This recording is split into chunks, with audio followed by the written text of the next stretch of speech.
예, 오늘은 전도서 4장의 말씀입니다. 예, 전도서 4장은 특별히 그 일에 대해서 다루고 있습니다. 일. 하나님께서 태초에 사람을 창조하시고 사람에게 일과 관계를 주셨습니다. 일과 관계. 그래서 사람에게는 그 일과 관계가 굉장히 중요합니다. 그래서 자신이 맡은 일에 실패하면 사람은 좌절하게 되거나 또 자기가 의미 있다고 여겼던 그 일들을 하지 못하게 되면 좀 낙담하게 되는 일들이 굉장히 많죠. 또 일터에서의 우리의 어떤 성공과 실패가 우리의 자존감 또 우리의 존재까지도 이렇게 평가하게 되는 그런 일들을 우리는 경험합니다. 또 하나가 관계입니다. 이제 관계에 실패했을 때 또 우리는 좌절하게 되고 고립감을 느끼고 또 인생에 실패했다거나 또 성공했다고 느끼게 되는 게 바로 그 영역입니다. 그래서 우리의 성공과 실패를 좌우하는 것이 바로 이 일과 관계라는 것이죠. 그래서 하나님께서 태초에 일과 관계를 창조하셨습니다.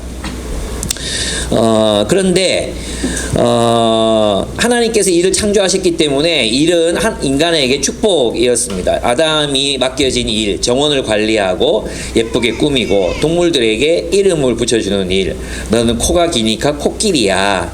너는 생각이 안 나요. 너는 뚱뚱하니까 돼지야.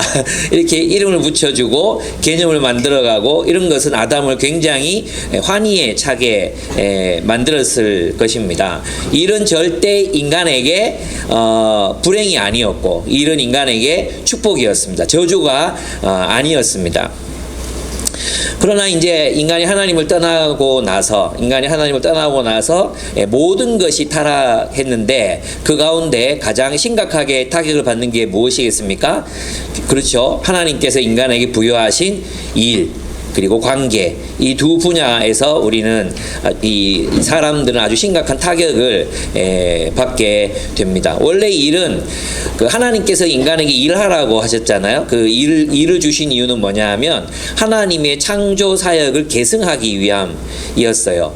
그래서 인간은 하나님의 형상으로 지음 받아서 하나님의 창조를 이어갈 존재로 부름을 받습니다. 그것은 영광스러운 일이었습니다. 이 땅에서 하나님이 못다하신 하나님 마음속에 있으셨던 그 창조를 계속해서 이어가는 일이 바로 인간에게 주어진 소명이었어요. 그래서 우리가 일을 할 때는 하나님이 일을 하고 있는 것입니다. 다윗이 양떼를 몰고 또 그 풀을 뜯게 하고 물을 마시게 하고 우리가 엔지니어가 돼 설계도를 그리고 기계를 작동하고 가정에서 아이들을 돌보고 양육하고 키우고 또 쓰레기를 치우고 소그룹 리더로 사람들을 섬기고 사랑하고 상담하고 이 모든 일들은 우리가 하나님을 대신해 하나님이 하라고 하시는 일들을 행하는 그런 하나님의 대리 사역으로서의 일인 것입니다. 그래서 일은 굉장히 영광스럽고 우리를 명예롭게 하고 우리를 인간답게 하는 것이 바로 일의 의미였어요. 그런데 이제 인간이 하나님을 떠나고 난 뒤에 일은 저주를 받습니다. 그죠? 사람이 열심히 일해도 뭘 낸다 그래서 창세기에 보면 가시와 엉겅퀴를 낼 것이다. 너희가 열심히 농사를 지어도 땅은 너희에게 가시와 엉겅퀴를 낼 것이라고 했어요. 근데 이 말은 굉장히 어떤 메타포라고 할 수 있습니다. 왜냐하면 우리가 열심히 농사를 짓지만 그 밭에 가시와 엉겅퀴가 자라는 게 아니거든요. 그렇죠? 잡초도 자라고 꽃도 자라고 여러 가지가 같이 자라잖아요. 가시와 엉겅퀴는 어떤 의미냐 하면 고생입니다. 고생. 고난과 고통을 의미합니다. 그런데 이 일 자체가 이 성경에서는 일 자체가 타락했다고 선언하기보다도 일터가 타락했다고 봅니다. 일터가 타락했어요. 그래서 일이 하나님의 창조 사역이었던 이 일이 자신의 지위와 위치를 확인해주는 그런 일, 계급을 설정하는 일, 권력. 그래서 일과 권력이 함께 어우러져서 이제 일을 타락시키죠. 권력으로 일을 타락시켜요. 그래서 대부분의 학대와 억압이 일어나는 영역이 어디예요? 일터예요. 그죠? 노예가 왜 생깁니까? 하기 싫은 일을 노예들에게 시키는 거죠. 인간이 하기 어려운 일을 노예에게 시키는 거예요. 오늘날 가장 험하고 위험한 일을 하는 사람들이 누구입니까? 사회 기층 민중이지 많이 배운 사람들이 그런 일을 하는 게 아니거든요. 무슨 뜻인지 아시겠죠?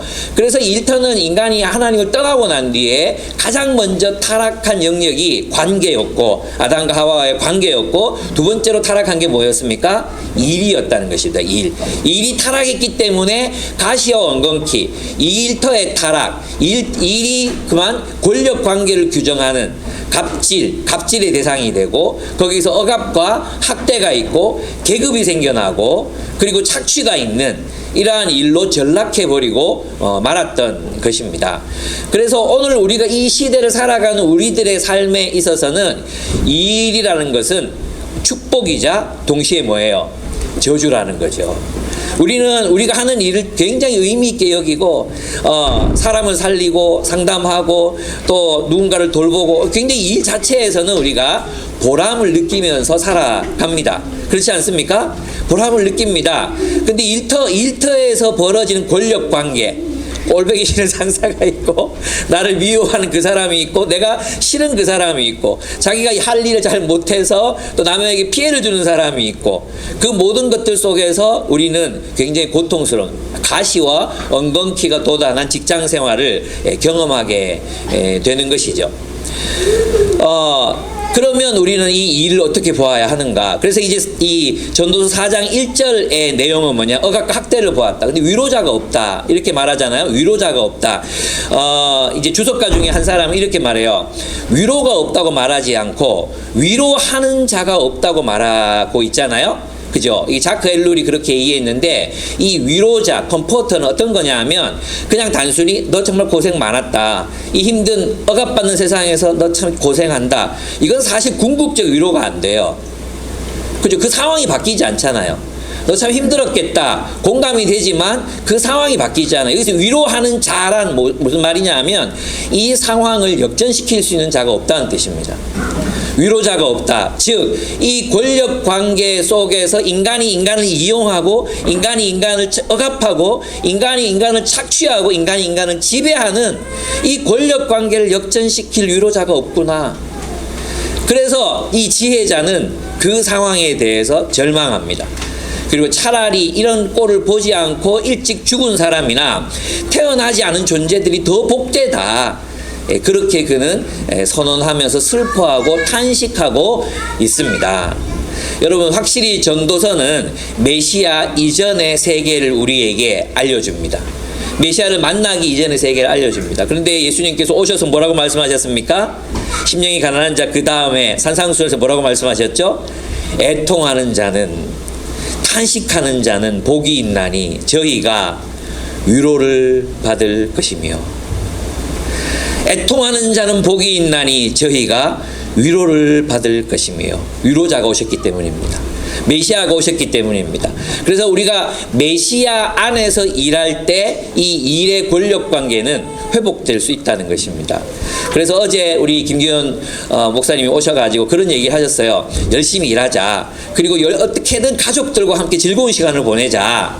그런 얘기 하셨잖아요. 저는 이제 거기 반은 동의하고 반은 동의하지 않는데 어떤 의미냐 하면 그러면서 이제 그 끝에 어떻게 얘기하셨냐면 작은 소리로 얘기하셨지만 여러분 들으셨을지 모르겠어요. 우리는 끝까지 저항해야 합니다. 이런 얘기를 하셨어요. 어떻게 우리는 저항해야 합니다. 일이 전부라고 우리를 세뇌시키고 또 우리들의 모든 시간을 빼앗고 우리들의 모든 행복과 즐거움을 빼앗아가는 그 일이 전부라고 하는 그 신화, 그것에 대해서 우리는 어떻게든 저항해서 가족을 위한 시간을 만들고 우정을 위한 시간을 만들고 나를 위한 시간을 확보하고 또 가난하고 우리보다 더 연약한 사람들을 위해서 나눌 수 있는 시간을 확보하기 위해서 애써야 한다는 것입니다. 무슨 뜻이? 그게 저항의 의미예요. 그래서 오늘 본문을 보면은 일에 대한 한 4가지, 5가지 정도의 태도가 나와요. 첫 번째 태도는 뭐냐 하면 일을 경쟁적으로, 그러니까 이 일의 동기가 뭐냐 하면 남보다 특별하기 위해서 일하는 사람들이 있습니다. 경쟁적으로. 왜 일합니까? 경쟁이 동기가 돼서 일을 하는 거예요. 나는 특별하기 위해서. 왜 경쟁합니까? 왜 경쟁하죠? 난 특별해. 나는 탁월해. 나는 너희들보다 나아. 그죠? 바로 그것이 일의 동기가 되는 거예요. 그래서 정말 너무나도 이 전도서는 우리의 본심을 꿰뚫고 있죠. 대부분 실험실에서 조교들이 또는 과학자들이 서로 그렇게 열심히 일하고 노력하고 성취를 내는 이유가 무엇입니까? 그 동기가 무엇입니까? 대부분의 경우 인류를 위해서 공헌하겠다. 그건 제일 마지막에 나오지만 그것보다는 경쟁심입니다. 경쟁심. 내가 자보다는 잘났다. 내가 니보다는 똑똑하다. 그리고 내가 너보다 똑똑함을 증명해 보이겠다. 인간의 모든 노력. 예, 그렇죠. 예, 저는 아침 6시 반이면 이제 배드민턴을 치러 가거든요. 거기서도 경쟁은 작동. 나는 건강을 위해서 가거든요. 건강하고 싶어서 가요. 그런데 치면 기분 나빠요. 제일 마지막 게임이 중요해요. 마지막 게임 다 지나도 마지막 게임을 이기면 이겼다. 그러고 오는데 마지막 게임을 치면 기분이 더러워요. 졌다. 내가 저 따위한테 지다니. 저 따위라고 내가 표현하거나 말하진 않아요. 내가 저 사람한테 지다니. 이 말이 되나? 나는 배드민턴 5년 쳤고 저 사람 3개월 쳤는데 이게 말이 되나? 대부분 우리가 에너지를 쏟고 우리의 그 전력을 투구하고 하는 이유가 뭐죠? 경쟁. 왜 경쟁하죠? 난 특별해. 특별한 존재가 아니면 사랑받을 수 없다는 거짓 믿음. 나는 누군가가 특별하지 않다면 사랑받을 수 없다는 세상의 가치. 그것 때문에 우리는 일하게 된다는 것입니다. 여러분이 일하는 동기들과 이유들이 무엇인지 한번 확인해 보시기 바랍니다. 대부분의 경우는 경쟁심입니다. 아파트 단지에서도 우리는 이런 경쟁하는 모습들을 많이 들여다봅니다. 그렇죠. 이 경쟁은 사람들을 속물로 만듭니다. 속물. 김학철, 연세대에 계시는 김학철 교수님이 이렇게 말씀하셨어요. 속물이란 사람을 존재가 아닌 외적 조건으로 등급 짓는 거라 그랬어요.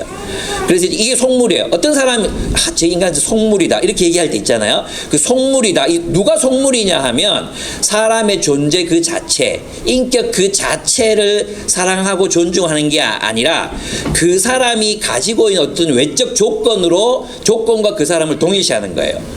어떤 사람들은 이제 학교에 이런 일이 많죠. 성적으로 사람들을 줄 세우고 성적과 그 아이의 존재를 동일시하는 거죠. 공부 잘하는 사람은 귀하고 공부 못하는 인간들은 나쁘고, 예쁜 여자는 멋진 남자는 괜찮고 못생긴 남자는 용서할 수 없고, 이렇게 판단하는 이 모든 가치, 인간의 존재 그 자체, 인격 그 자체를 존중한, 인간의 그 역사와 히스토리와 이런 걸 존중하는 게 아니라 그 사람이 가지고 있는 소유물, 그 사람이 가지고 있는 재능, 그 사람이 가지고 있는 어떤 외적인 조건들, 키와 미모, 재력, 이런 것들로 사람을 등급 지우고 그것으로 사람을 취급하는 것, 그렇게 하는 사람들이 바로 속물인간이에요. 속물인간.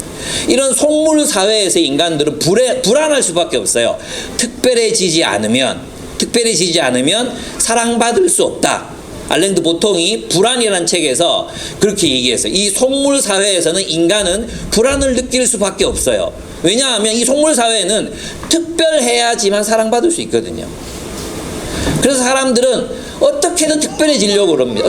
어떤 방식으로도, 외모에서나 성격에 있어서, 유머에 있어서나 어떻게든 특별하다는 것을 입증하고 싶어 한다는 것입니다. 그것은 그 사람을 궁극적인 불안으로 내몰 수밖에 없습니다. 이 사람은 결코 행복해지지 않습니다.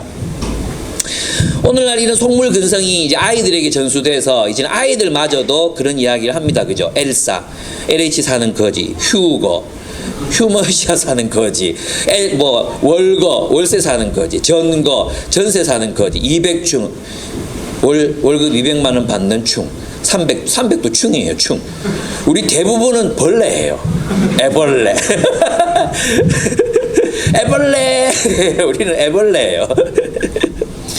그렇게 사람들을 사는 아파트 단지, 평수, 타고 다니는 차, 실력, 학벌, 이런 것들로 평가하고 그것으로 자신의 존재, 그것에 자기의 존재를 거는 삶, 그게 뭐예요? 속물이에요. 속물.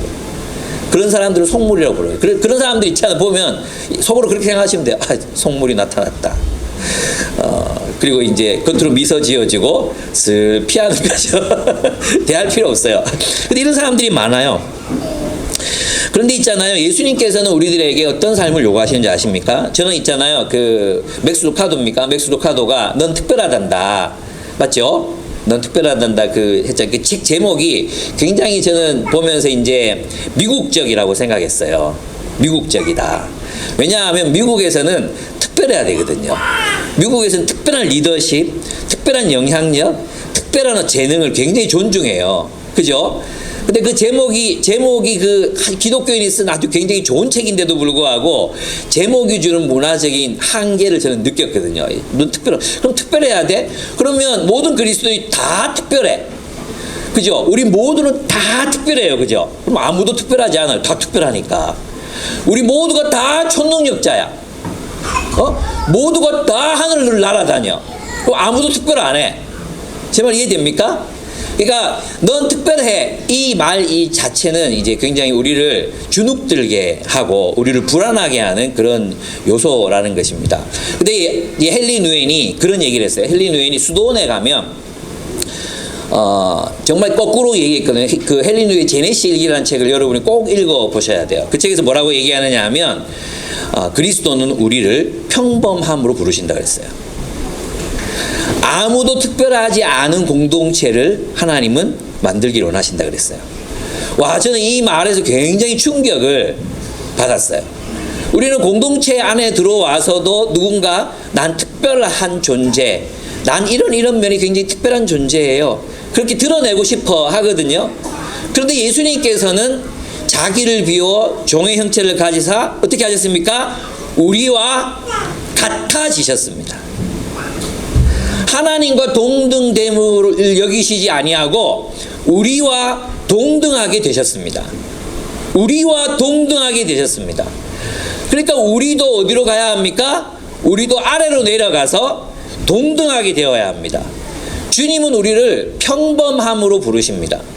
우리를 특별한 성취나 특별한 존재가 되라고 우리를 부르시는 것이 아니라 모두 똑같아지라고 하나가 되라고 말합니다. 물론 여기에 다양성이 없는 게 아니에요. 다양성이 없는 게 아니에요. 우리 모두는 다 특별하지 않아요. 여러분 이걸 알아야 돼요. 아무도 특별한 사람은 없어요. 여러분 그래서 그 요새 휘게 유행이잖아요. 휘게 그 네덜란드의 휘게 10가지 정도 되는 특징이 있거든요. 네덜란드 사람들이 행복한 이유, 행복 지수가 제일 높아요. 그죠? 행복지수 제일 높아요. 한국 청소년 행복지수 세계에서 제일 꼴찌예요. 예, 우리가 그 이라크보다 낮아요. 전쟁하고 있는 이라크보다 낮고요. 전 최빈국 뭐 방금 이런 데보다 훨씬 낮고요. 행복지수가 굉장히 낮은 국가예요. 왜? 속물들의 사회는 사람을 행복하게 만들지 못하거든요. 근데 네덜란드 사람들이 왜 이렇게 행복을 느끼며 살까? 부자여서가 아니에요. 그들이 가지고 있는 철학이 있는데 그게 뭐냐 하면 우리 모두는 아무도 특별하지 않다는 거예요. 누군가가 자신을 특별하다고 여기는 순간 그는 다른 사람들을 무시해야만 하는 처지에 들어가게 되는 거예요. 난 특별한데 너희는 보통이야. 그죠? 그 특별함을 부추기는 세상은 인간을 굉장히 불행하게 만들 수밖에 없다는 것입니다. 그리스도는 우리로 하여금 우리가 서로 같아지라고 말합니다. 사실은 자신을 특별하다고 믿기 때문에 남들에게 갑질해도 된다고 생각하는 거예요. 자신은 특별하다고 생각하기 때문에 다른 사람들 차별해도 좋다고 생각하는 거예요. 그렇죠? 여러분 그 회사에서 소리 질러대는 사람들 보십시오. 그 마음에 가지고 있는 생각이 난 특별하다예요. 난 이렇게 소리 질러도 너희는 이해해야 되고 내가 이렇게 윽박 질러도 너희는 들어야 되고 내가 이렇게 오랜 시간 이야기해도 너희는 듣고 있어야만 되고 그게 다 뭐예요? 내가 특별하다는 생각에서 나오는 거예요. 여러분 왜 이 사람이 경쟁적으로 일합니까? 왜 경쟁적으로 일하는 사람들이 많습니까? 특별함을 증명해 보이기 위해서잖아요. 다 헛되다. 다 헛되다. 우리는 우리의 특별함을 증명해 보이기 위해서 일하는 것이 아닙니다.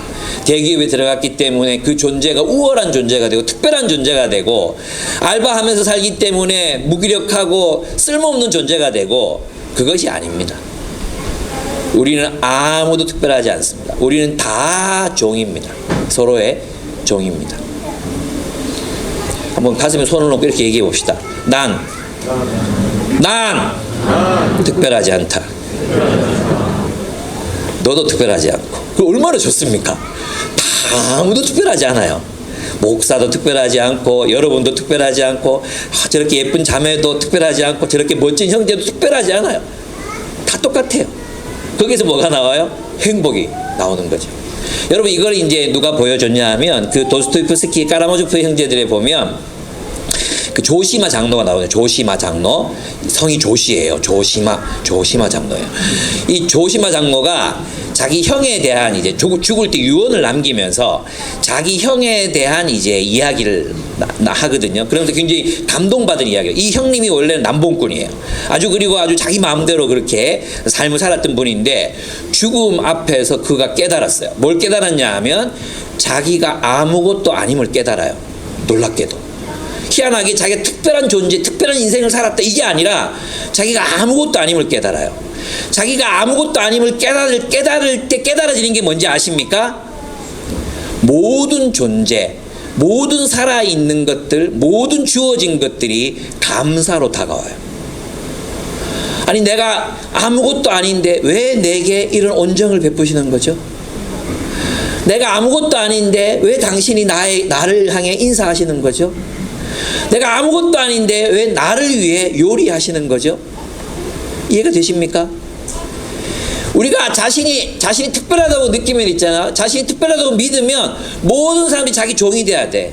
자기 떠받들어주고 칭찬해주고 막 그래. 그게 안 되면 막 속이 상해 막. 내가 평범하다는 게 인정할 수가 없기 때문에 막 속이 상하고 막 갈등이 일어나고 막 상처가 돼. 누가 나를 좀 평범하게 봐주면 상처가 되는 거예요. 그런 인생은 행복하지 않아요. 근데 조시마 장로의 형님이 그걸 깨달았다니까요. 마지막 날에 내가 아무것도 아닌데 내가 살아온 인생이 정말 헛되고 헛된 것이었는데 왜 나를 이렇게 사랑해 주시나요? 상처받았다 뭐 이런 얘기 있잖아요. 아직도 뭘 생각하냐면 내가 특별하다 이 환상 속에 사로잡혀 있는 것입니다. 난 아무것도 아니다. 그걸 깨달으면요 이 사람들이 나와 함께 있어주는 그 자체, 나를 모임에 불러주는 그 자체, 나와 눈 마주치고 이야기하는 그 자체가 얼마나 큰 감동과 감격으로 다가오는지 모릅니다. 내가 뭔데 이 사람이 나한테 와서 선물을 하고 말을 걸어주고 미소 지어줄까? 그죠? 그게 예수님의 마음이에요. 그게 예수님의 마음.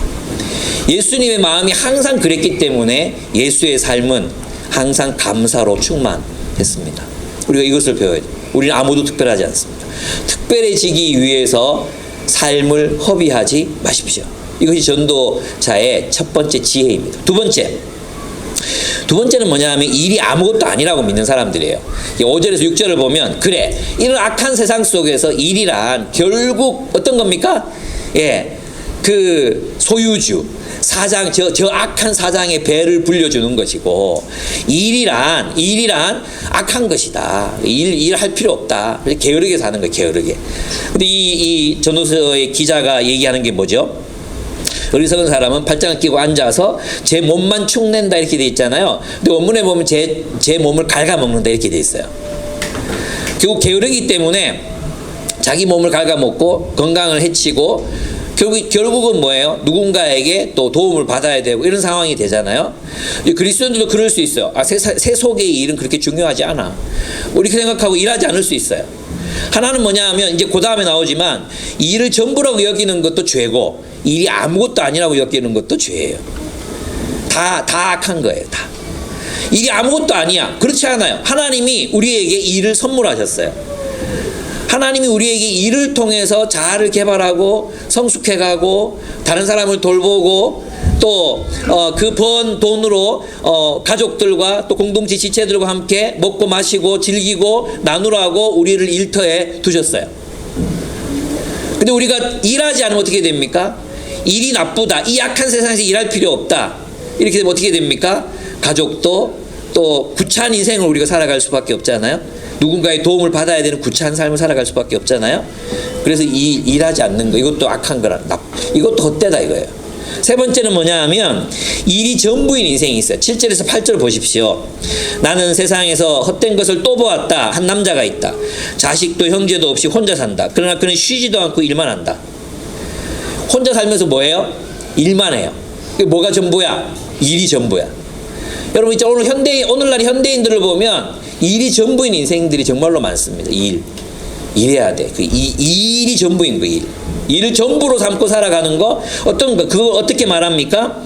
그렇게 모은 재산도 그의 눈에 차지 않는다. 그러면서도 그는 가끔 어찌하여 나는 즐기지도 못하고 사는가? 도대체 내가 누구 때문에 이 수고를 하는가 하고 말하니 그의 수고도 헛되고 부질없는 것이다. 그렇게 이야기합니다. 여러분 그래서 어떻게든 적당히 일하고 그 일이 여러분의 인생 전부를 잡아먹고 있다면 여러분 저항해야 합니다. 그 일이 여러분의 가족을 잡아먹고 있고 그 일이 여러분의 신앙을 잡아먹고 있고 그 일이 여러분의 인간성을 잡아먹고 있다면 우리는 적절하게 일하는 법을 배워야 합니다. 제가 좋아하는 배우가 몇 사람이 그런 배우가 나오면 저는 이제 영화가 좋든 나쁘든 이제 보고 싶어져요. 다 보는 건 아니지만 저는 브래드 피트를 되게 좋아해요. 예. 어떻게 사람이 그렇게 생겨죠? 귀엽고 매력적이고 그렇게 생긴지 모르겠어요. 근데 브래드 피트가 주연한 영화 중에 에드 아스트로라는 별을 향하여라는 영화가 2019년에 있었어요. 폭망했죠. 한국에 들어와가지고 지루하다고 2시간 동안 저는 정말 감동받았거든요. 예, 수준 차이입니다. 저는 정말 감동받았어요. 저는 이런 영화를 만날 수 있다는 게 정말 행복했어요. 그래서 그 영화를 만든 감독이 분명히 유대 기독교적 배경을 가진 감독일 거다 이렇게 생각했었는데 유대인이더라고요. 유대인. 러시아계 유대인이더라고요. 근데 그 영화에 보면 이런 이야기가 나와요. 한 아버지가, 브래드 피트의 아버지가 일에 미친 사람이에요. 그 지적 생명체를 찾겠다. 우주의 지적 생명체를 찾겠다 하고 대원들을 데리고 이제 우주를 떠난 거죠. 떠났어요. 그리고 해왕성쯤 가가지고 어떤 일이 발생해가지고 거기에서 어떤 하여튼 무슨 파가 이렇게 나와가지고 이 위협을 하는 거야. 이 지구를 위협하는 상황이 된 거예요. 생명이 다 죽을 수도 있는 그런 상황이 된 거예요.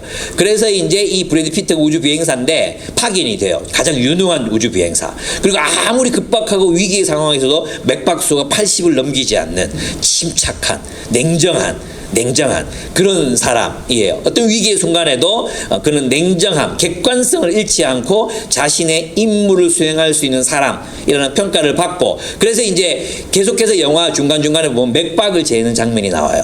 맥박을 재는 거. 80이 넘어가면 안 돼. 그 평정심을 유지하는 이 객관적인 그런 사람이 뽑혀서 이제 갑니다.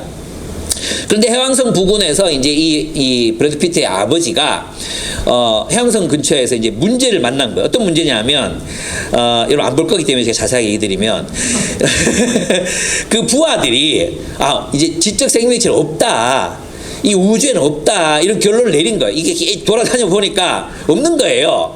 그래서 돌아갑시다. 이렇게 됐는데 이 대장이었던 브래드 피트의 아버지가 아니 더 가야 된다. 해왕성 너머로 가보자. 태양계를 벗어나서 가보자. 그리고 우리는 이 우주선에서 죽어도 좋다. 그 일을 위해서라면 죽어도 좋다. 가는 거예요. 가려고 하니까 이 사람은 지구로 가고 싶잖아요. 그래서 반란을 일으켜요. 반란을 일으켜서 이제 이 대장이 사람들 다 모아놓고 이제 그래 돌아가자는 발표를 할 줄 알고 어떤 한 격실에 다 모아요. 그리고 격실에 다 모아놓고 나타나는 척 하다가 그 격실에 생명 유지 장치를 꺼버려요. 다 죽여버린 거죠. 자기 혼자만 살아남았어. 예. 그래서 이제 이 브래드 피트가 이 아버지를 찾아가는 장면이에요. 그래서 찾아가면서 그 아버지는 위대한 업적을 남긴 우주 비행사였고 과학자였다. 이런 이야기를 듣기도 하고 그러면서 그 아버지를 찾아가요. 아버지를 찾아갔는데 아버지가 거의 돈 거죠. 그래서 이제 막 설득을 해요. 설득을 해서 다시 지구로 돌아갑시다. 설득을 하는데 그래서 이제 탯줄처럼 이제 이 선을 연결해요. 연결하는데 이 아버지는 그 탯줄 같은 생명선을 끊어버리고 더 깊은 우주로 더 깊은 고립으로 나아갑니다. 거기서 보면 이 아버지는 결국 미치는 거죠. 고립은 미치는 것입니다. 고립은 미치는 결과를 가져옵니다. 그러면서 이제 이 브래드 피트도 사실은 이 아버지를 닮았어요. 그 브래드 피트가 왜 칭송받느냐 하면 그 고독과 허물을 얼굴 연기로 다 보여주는데 와, 그 쓸쓸한 허무, 권태로운 그게 한 표정이 다, 어떻게 표정을 지을지 모르겠어요. 어떻게 표정을 지을지 모르겠는데 그 표정이 정말 브래드 피트 그동안 영화 찍으면서 제일 힘들었던 연기였대요. 그 허무, 고독, 쓸쓸함, 냉소 이걸 한꺼번에 표정으로 드러내요. 예. 그랬던 사람이거든요. 그래서 자기 사랑하는 아내가 있어. 근데 죽을지도 모르는 임무, 그 임무를 위해서 나아가는 거예요. 가족을 버리고 나아가는 거예요. 예, 달에도 이제 인간 식민지가 건설이 되는데 사람들이 거기서도 여전히 커피를 들고 잡담을 나누는 모습을 경멸해요. 경멸. 커피를 마시고 경멸해요.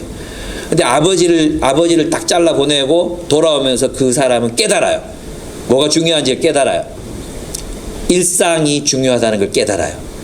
예, 이렇게 그는 이 영화를 보고 영화 평론가 이동진이 이렇게 정말 정확하게 해석해 내는데 저와 비슷한 수준의 사람이 있다는 걸 보고 제가 깜짝 놀랐어요. 영화 평론가 이동진이 이렇게 이 영화의 메시지를 이렇게 평가합니다. 이 영화는 인생에서 잘 들어보시죠. 굉장히 중요해요. 인생에서 의미라는 것이 없을 수 있다는 것을 이야기한다. 인생의 의미라는 것 따위는 없을 수 있다. 전도서죠. 허무하다. 모든 게 허무하다. 그러니까 덜 헛되게 사는 법을 가르쳐주는 게 전도서예요. 그죠? 어제 김기현 목사님 말씀 들었죠? 그거죠. 그러나 인생에서 의미가 없어도 훌륭한 인생을 살 수 있다는 것이 감독 제임스 그레이의 입장이라고 말합니다. 그리고 그는 이제까지 이런 영화는 없었다, 이런 이야기를 하는 영화는 없었다고 말합니다. 그러나 우리는 알고 있습니다. 이런 이야기를 한 사람이 있었습니다. 2500년 전에 코헬렛은 그런 이야기를 했습니다. 그래서 브래드 피트는 지구로 귀환하고 난 뒤에 그가 싫어했던 커피를 내려 마시는 장면, 이 마지막 장면입니다. 그리고 아내를 찾아갑니다. 그리고 이제 그 마지막 엔딩에서 이런 대사를, 정말 유명한 대사인데요. 이 유명한 대사인데 여러분 모르죠? 이런 대사를 남깁니다. 아버지는 멀고 낯선 세계를 누구보다 자세하게 기록했다. 그는 없는 것만 찾았고 무엇이겠습니까? 일, 지적 생명체, 일을 통한 삶의 의미, 궁극적 의미, 이런 걸 찾았다는 것입니다. 찾았고 눈앞에 있는 건 보지 못했다. 눈앞에 있는 건 보지 못했다. 저 멀리 있는 의미를 찾았지만 눈앞에 있는 가까이 있는 것은 보지 못했다. 어제 난 잠도 푹 잤고 이제 삶의 의욕을 느낀다. 주위의 것들에 관심을 갖고 삶이 어디로 흘러갈지 몰라도 걱정하지 않는다. 주위의 사람들과 의지하며 살면 되죠. 난 그들의 짐을 나누고 그들은 내 짐을 나누면서 난 살아갈 거고 사랑할 겁니다. 이것이 에드 에스트로의 결론적인 이야기입니다. 브래드 피트의 이 대사는 전도서의 반향입니다. 일은 전부가 아닙니다, 여러분. 일은 중요합니다. 일은 우리가 먹고 살기 위해 해야 합니다. 우리가 가족들과 삶을 나누기 일해야 합니다. 가족을 행복하게 하고 맛있는 것을 먹고 마시고 즐거워하기 위해서 우리는 일해야 합니다. 그러나 또한 일은 전부가 아닙니다. 일은 축복인과 동시에 저주입니다. 일은 우리가 이 생을 살아가면서 어쩔 수 없이 해야만 하는 그런 저주인과 동시에 일은 동시에 우리에게 축복입니다. 이 사실을 받아들이면서 살아가야 합니다. 그래서 여러분, 일이 아무것도 아닌 것도 아니고 일을 여러분의 전부라고 여기지도 말고 그렇게 살아가십시오. 일에 모든 걸 걸지 마십시오. 일이 끝나면 우리 존재가 없어지는 겁니까? 그렇지 않습니다. 우리의 누가 남습니까? 우리의 가족, 우리의 사랑하는 아내, 남편, 우리의 형제와 자매들이 남습니다. 그래서 일에 미쳐서 사는 사람들은 여러분 속으로 그렇게 생각하시면 돼요. 여러분 직장에 보면 일에 미친 놈들 한두 명씩 꼭 있거든요. 요새 연들도 있어요. 하여튼 농가 미안합니다. 예, 다 있어요. 다. 일에 미친 사람들이 많아요. 그런 사람들이 세상에 성공하는 것처럼 보여요. 그리고 막 인정받는 것처럼 보여요. 절대 부러워하지 마십시오. 그는 자신의 살을 깎아먹고 있는 것입니다. 없는 것을 찾아 헤매는 중입니다. 결국 그녀도 버림받을 것입니다. 일은 여러분의 전부가 아닙니다. 또한 이 일은 아무것도 아닌 것도 아닙니다. 우리는 그 어정쩡한 어떤 입장에서 정말 중요한 것이 무엇인지를 알고 살아야 합니다. 그게 뭐라고 말합니까? 함께 사는 거라고 얘기해요. 전도서의 기자는 함께 사는 것이다. 둘이 하나보다 낫다.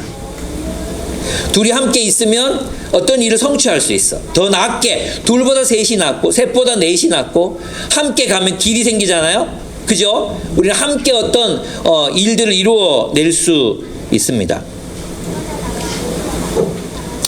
그래서 전도서의 기자는 이렇게 말합니다. 9절에 보면 혼자보다는 둘이 더 낫다. 왜 그렇습니까? 4가지 이유를 제시합니다. 첫째는 뭐냐 하면 두 사람이 함께 일할 때 더 좋은 결과를 얻을 수 있기 때문이라고 말합니다. 그래서 여러분이 선한 일, 어떤 일을 하더라도 혼자 할 것이 아니라 함께 하는 법을 배우셔야 합니다. 함께 하는 법. 함께 일할 때 우리는 더 좋은 열매를 맺을 수 있다는 것입니다. 또 함께 해야 어떻게 될 수 있습니까? 하나가 넘어지면 일으킬 수 있습니다. 일으킬 수 있습니다. 그리고 또 어떻게 말합니까? 혼자 있으면 혼자 있다 넘어지 딱하게 일으켜줄 사람. 또 둘이 누우면 함께 있으면 따뜻해요. 인생이 따뜻해져요. 둘이 함께 누우면 따뜻해요. 혼자 누우면 추워요. 외로워요. 가슴이 헛헛해요. 둘이 누우면 이것은 꼭 결혼을 말하는 게 아니라 우리가 함께 하는 삶에는 그런 인생의 따뜻함이 있을 거라는 것입니다. 둘이 힘을 합하면 적에게 맞설 수 있습니다. 삼겹줄은 쉽게 끊어지지 않습니다. 우리는 함께 이 험한 세상, 억압과 폭력으로 가득 차 있는 이 세상 속에서 함께함으로 이 힘겹고 어려운 이 세상을 보다 따뜻하게 또 보다 더 선한 열매를 맺으면서 또 서로 의지하면서 넘어지면 일으켜주면서 싸워갈 힘을 우리 이 공동체를 통해서 얻는 것입니다. 일보다 무엇이 중요합니까? 관계가 더 중요합니다. 그래서 여러분, 우리 눈앞에 있는 관계, 하나님이 이미 허락하신 이 억압과 폭력이 충만한 세상 속에서 전도서의 기자, 그럼 우리 어떻게 살아야 돼? 이렇게 이야기하잖아요. 어떻게 살아야 됩니까? 우리 서로 사랑하며 살자. 서로 사랑하며 살자. 우리 서로 의지하자. 서로 좀 기대자. 넘어지면 서로 일으켜주자. 함께 일하자. 함께 맞서 싸우자. 그렇게 이 세상을 주님 오시는 그날까지 버텨내라고, 살아가라고 이야기하고 있습니다. 그래서 여러분, 전도서의 기자는 일이 아무것도 아니지만 일을 전부로 여기며 살아가지 말라. 그리고 어떻게 하라고요? 지금 여기 하나님께서 우리에게 허락하신 이 사람들 소중히 여기고 이들과 함께 손잡고 그 길을 걷자. 그렇게 전도서의 기자는 우리에게 가르치고 있습니다. 예수님이 오셨습니다. 위로자가 오셨습니다. 우리는 이 전도서의 기자가 바라봤던 것보다는 조금 더 낙관적으로 살아갈 수 있습니다. 어제 김기호 목사님께서 이제 그 로고스 교회는 전도서에 기반한 교회다, 먹고 마시고 즐거워하는 교회다 이렇게 얘기하셨잖아요. 그것은 메시아 이전의 교회입니다. 우리는 그리스도 안에서 함께 먹고 마시고 즐거워하며 하나님의 나라를 세워갈 수 있습니다. 저는 전도서의 교회를 세우고 싶지 않습니다. 전도서 위에 교회를 세우고 싶지는 않습니다. 제가 생각하는 교회는 에베소의 교회입니다. 에베소의 교회, 고린도 전서의 교회, 그런 교회를 저는 세우고 싶습니다. 서로 사랑하자. 서로 뜨겁게 사랑하자. 그리고 일이 여러분의 모든 것을 잡아먹으려 할 때는 저항하자. 진짜 소중한 것은 바로 가까이에 있는 여러분입니다. 바로 여러분 가까이 있는 여러분의 사랑하는 사람들입니다. 이들과의 관계를 더 개발하고 더 사랑하고 더 의지하고 또 때로는 내 넘어지면 일으켜줘 이렇게 부탁도 하고 그래야 돼요. 그죠? 많은 사람들이 있잖아요. 혼자 살아요. 혼자 넘어져도 무릎이 깨졌어 좀 일으켜줘 하지 않아요.